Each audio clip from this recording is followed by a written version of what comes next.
இப்போ வந்து ஒரு கம்யூனிஸ்ட் கட்சிங்கிறது வந்து தேசியம் தாண்டி சர்வதேச அரசியல் பேசுகிற கட்சி. இங்கே வந்து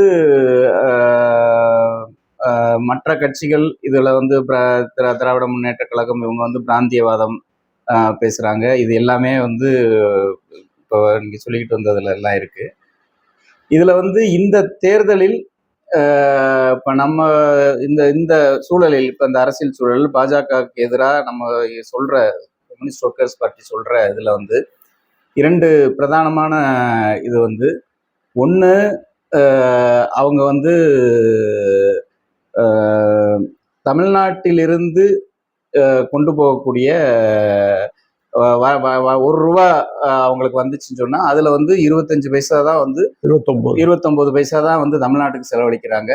மற்ற மாநிலங்கள் வந்து ₹1 வந்து 75 பைசா வரைக்கும் ₹1 விட அதிகமாகவும் சில மாநிலங்களுக்கு வந்து செலவழிக்கிறாங்க. இந்த டிஸ்பாரிட்டி இருக்கு.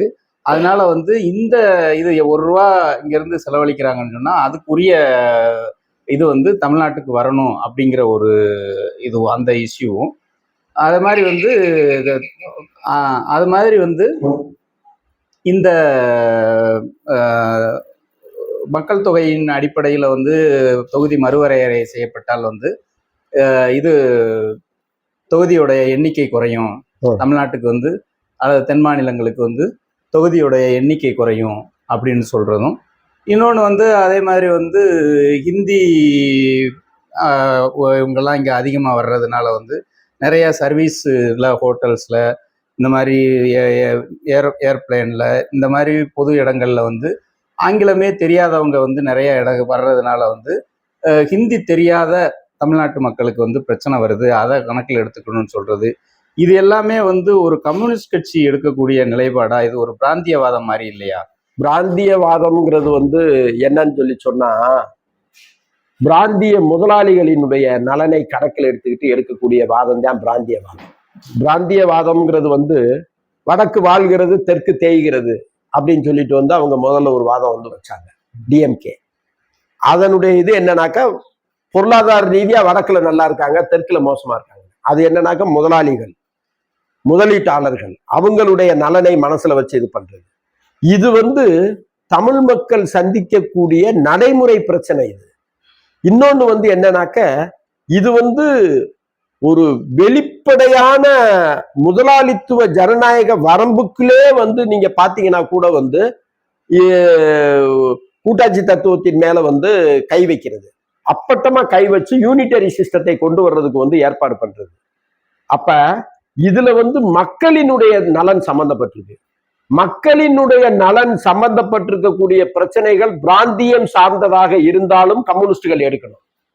பிராந்திய முதலாளிகள் நலன் சார்ந்ததா அந்த பிரச்சனைகள் இருக்கும்போது எடுத்தாத்தான் அதுக்கு பேரு பிராந்தியவாதம். இது வந்து மக்களினுடைய நலன்கிறதை கணக்குல எடுத்துக்கிட்டு நம்ம வந்து எடுக்கக்கூடிய ஒரு விஷயம்.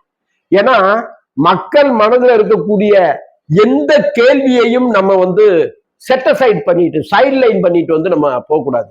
ஏன்னா மார்க்சிசம்ங்கிறது வந்து என்ன சொல்லுதுன்னு சொல்லி சொன்னாக்க, இருக்க வேண்டிய எந்த இடத்துல நம்ம இல்லையோ அங்க நம்ம எதிரி இருக்கா.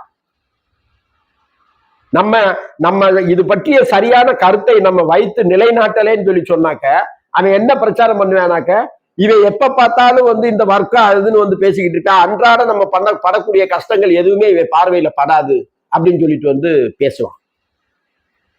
அதனால வந்து இது வந்து இதை எடுக்கலாமா எடுக்க வேண்டாமாங்கிற கேள்விக்கே இடம் இல்லை, கட்டாயமா எடுக்கப்பட வேண்டிய கேள்வி. ஏன்னா இது மக்களினுடைய நலன் சம்பந்தப்பட்டது. அதனால வந்து இது பிராந்திய முதலாளிகளினுடைய நலன் சம்பந்தப்பட்டது கிடையாது. ஒண்ணு. ரெண்டாவது, இந்த கச்சத்தீவு பற்றி வந்து ஒரு பெரிய சர்ச்சை வந்து இப்ப வந்து போய்கிட்டு இருக்கு. அது நானா சொல்றதுக்கு வந்து விரும்புறேன்.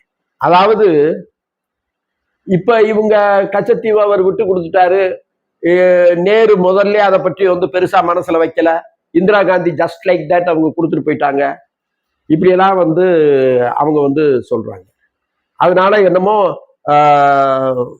அதாவது ஒரு நாட்டுக்காரன் நம்மளை விட வலிமையானவனா இருந்து அவன் வந்து நம்மளுடைய ஒரு பகுதியை அவன் இன்டைரக்டா ப்ரெஷர் பண்ணி அதை எடுத்துட்டு போனானாக்க, மக்களை திரட்டி நீ ஏன்டா நீ அவனுக்கு வந்து கொடுத்த, நாங்க எல்லாரும் ஒன்னா சேர்ந்து உன் பின்னாடி வந்திருப்போமே, அவன் அப்படி மிரட்டி உன்ட்ட வாங்குறதுக்குன்னு சொல்லலாம்.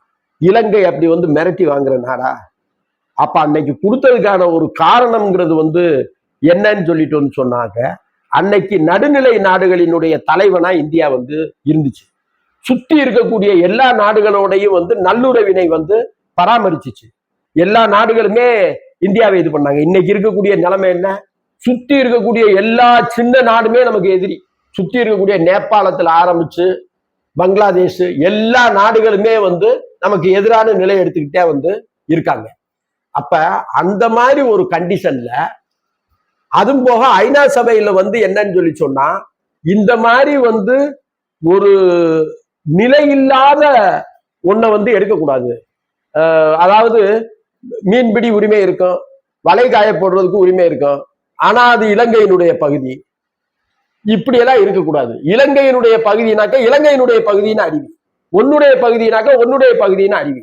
அப்படிப்பட்ட ஒரு நிலைப்பாடு எடுக்கணுங்கிற ஒரு கண்டிஷன்ங்கிறது வந்து வந்துச்சு.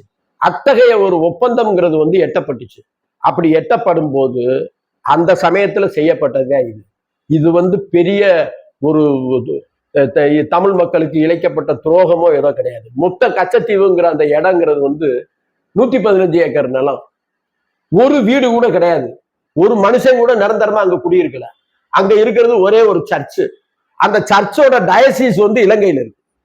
இலங்கை டயசிஸ்க்கு கட்டுப்பட்ட ஒரு சர்ச்சு அது. அதாவது ஏதாவது ஒண்ணு வந்து எடுக்கணுங்கிறதுக்காக இதுல இன்னொரு விஷயத்தை எல்லாரும் மறந்துடுறாங்க. எமர்ஜென்சி முடிஞ்சு மொரார்ஜி தேசாய் அரசு வந்துச்சு. மொரார்ஜி தேசாய் அரசுங்கிறது வந்து வந்தப்ப அது வந்து ஜனதா கட்சியினுடைய அரசு. அன்னைக்கு பிஜேபிங்கிற கட்சி கிடையாது, ஜனதா கட்சிக்குள்ள தான் இருந்துச்சு. அன்னைக்கு வந்து என்ன பண்ணாங்க, அந்த ஒப்பந்தத்தை ரேட்டிஃபை பண்ணாரு மொரார்ஜி தேசாய் வந்து ரேட்டிஃபை பண்ணாரு. அத 76 ஒப்பந்தத்தை வந்து மொரார்ஜி தேசாய் ரேட்டிஃபை பண்ணாரு. அதை சரின்னு சொல்லிட்டு வந்து பார்லிமெண்ட்ல வந்து கொண்டு வந்து வச்சாரு. இந்த மாதிரி கொடுத்துட்டாங்க இந்திரா காந்தி, நம்ம அதை கைப்பற்றணும்னு சொல்லிட்டு வந்து அன்னைக்கு உள்ள இருந்த நீங்க வந்து கேட்டுக்கலாம்ல, அன்னைக்கு வந்து கேட்கல.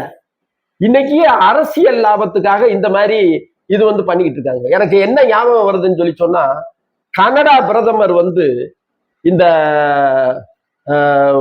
விவசாயிகள் போராட்டத்தப்ப வந்து விவசாயிகள் போராட்ட விஷயத்துல வந்து இந்திய அரசாங்கம் நடந்துக்கிறது சரியில்லை அப்படின்னு சொல்லி ஒரு கருத்தை சொல்லிட்டாரு. இந்த பிஜேபி கட்சியை சேர்ந்தவங்க கொஞ்சம் பேர் வந்து கனரா பேங்க் வந்து கனடாவுடைய பேங்க்னு சொல்லிட்டு வந்து அங்க போய் போராடினாங்க. அப்படி போராடின பாமரர்களினுடைய படித்த வடிவம் தான் அண்ணாமலை. அதனாலதான் கச்சத்தீவு பிரச்சனையை இந்த மாதிரி வந்து சிறுபிள்ளைத்தனமா எடுத்து வந்து அதை ஒரு பெரிய விஷயத்தை எடுத்துட்டது மாதிரி தோற்றம் காட்டிட்டு இருக்காரு. இன்னைக்கு இந்திய ஆட்சி பணிக்கு போறவங்க பூரா வந்து எப்படி இருக்காங்கிறத வந்து ஒரு அடையாளம் காட்டுறதுக்கு இது ஒன்னே வந்து போதும். இப்படிப்பட்ட புரிதல் உள்ளவங்க எல்லாம் அங்க போக முடியும்னு சொல்லி சொன்னாக்க, அப்ப இந்திய ஆட்சி பணித்துறைக்கு வந்து உங்க பிள்ளை மற்ற பிள்ளைகளை எல்லாம் அனுப்புறதுக்கு ட்ரை பண்ணாதீங்க. வேற ஏதாவது வந்து அதை விட பெட்டர் கோர்ஸ் இருந்தா இது பண்ணுங்க. ஏன்னா இன்னொரு அண்ணாமலை இப்படி தவறான புரிதலோட தமிழ் மண்ணில் வந்து அவதரிச்சிட வேண்டாம். அதைத்தான் நான் இந்த தருணத்துல சொல்ல விரும்புறேன்.